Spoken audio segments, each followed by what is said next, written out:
keajaiban ilmu Quran yang nanti bisa dikembangkan pada dalil-dalil yang lain atau ayat-ayat yang lain serta surat-surat yang lain. Hari ini kita bahas muqaranatul ayat was-suwar, yaitu ayat atau surat yang memiliki kedekatan dalam makna, kedekatan dalam isi, serta kedekatan dalam maksud. Setidaknya surat ini sangat sering kita baca, tetapi kadang-kadang kita tidak mencoba untuk mendekatkan kedua maknanya atau kedua maksudnya. Yakni yang pertama adalah Quran surat At-Tin, yang kedua adalah Quran surat Al-Asr. Quran surat At-Tin menyebutkan bahwasanya Wat-tini was-zaitun wa turi sinin wa hadzal baladil amin laqad khalaqnal insana fi ahsani taqwim. Kalau qad itu masuk pada fi'il madhi, itu artinya sungguh atau benar-benar. Laqad khalaqnal insana, sesungguhnya Allah telah menciptakan manusia fi ahsani taqwim, sebaik-baiknya bentuk.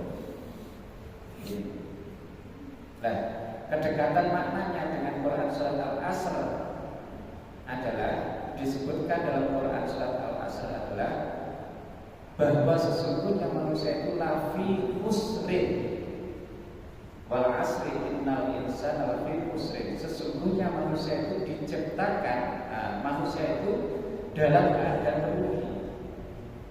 Samanya di mana?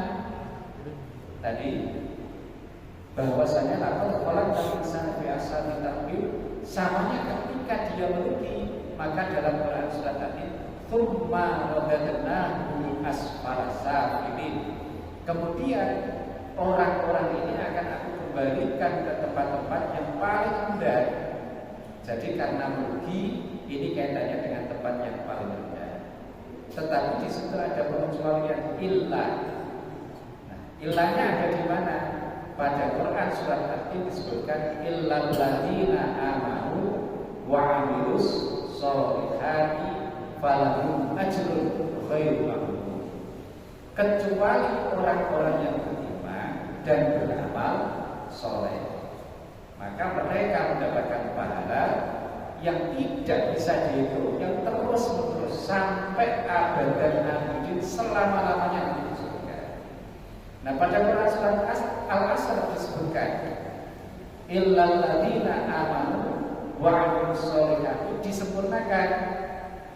Bagaimana penyempurnaannya? Wa tawassaw bil haqqi wa tawassaw bis sabr, yaitu orang-orang yang beriman, kemudian imannya tidak hanya diikuti dengan percaya secara lisan, tetapi diikuti dengan melaksanakan amal soleh dalam ubudiahnya kepada Allah, dalam ubudiah sosialnya kepada sesama manusia, dan seterusnya. Bahkan termasuk pada makhluk-makhluk yang lain. Contoh, ketika pada makhluk yang lain, misalnya untuk mengkonsumsi binatang yang dihalalkan untuk dimakan, di antaranya adalah dengan penyembelihan.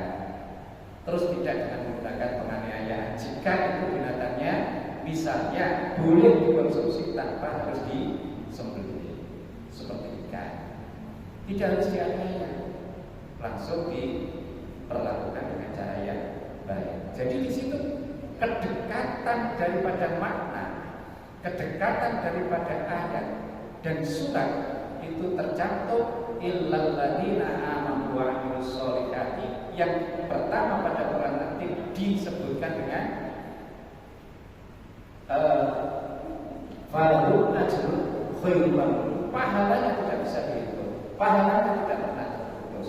Sementara dalam Quran surat Al-Asr disebutkan wa tawassaw bil haqqi wa tawassaw bis sabr. Mereka juga punya kemampuan untuk saling menasihati untuk menjalankan sesuatu dengan benar, dan saling menasihati untuk berjalan dengan sabar atau hidup dengan sabar.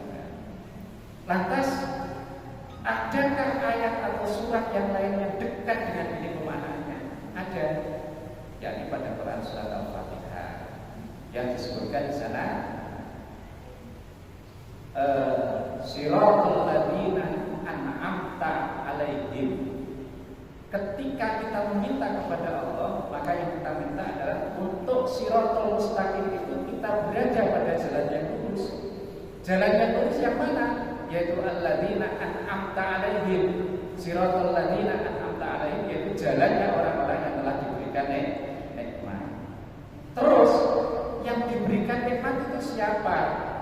Banyak sebenarnya. Ya termasuk tadi orang-orang yang saling menasihati untuk sabar, saling menasihati untuk bilhaq, kemudian yang beramal soleh, yang beriman. Setidaknya kalau kita sholat tarawih, di antara doanya adalah an'amta 'alaihim minan nabiyyina was-siddiqina wasyuhada'i was-shalihin wa hasuna ulaika rafiqa. Yaitu orang-orang yang diberikan nikmat, yaitu tadi para syuhada, para musannif, pengarang-pengarang kitab, kemudian menuturkan buku Islam, kajian-kajian keislaman, kemudian orang-orang soleh yang kemudian diangkat derajatnya oleh Allah dalam hal kebaikan. Nah inilah yang disebutkan dengan salah satu cabang dari ulumul Quran atau ilmu Al-Quran terkait dengan qurbatul ayat waswa. Berarti dalam kaitannya ini paling tidak ada 3 ayat, ada 3 surat yang maknanya sangat berdekatan meskipun itu berada pada ayat yang berbeda, pada surat yang berbeda, yakni pada Quran surat Yasin, Quran surat Al-Asr, dan yang terakhir tadi siratal ladzina an'amta 'alaihim, yaitu jalannya orang-orang yang telah Engkau berikan nikmat pada Quran surat Al-Fatihah. Saya pikir itu semoga tidak lebih dari 7 menit, semoga bermanfaat bagi saya dan dengan semua yang sama-sama ikhlas untuk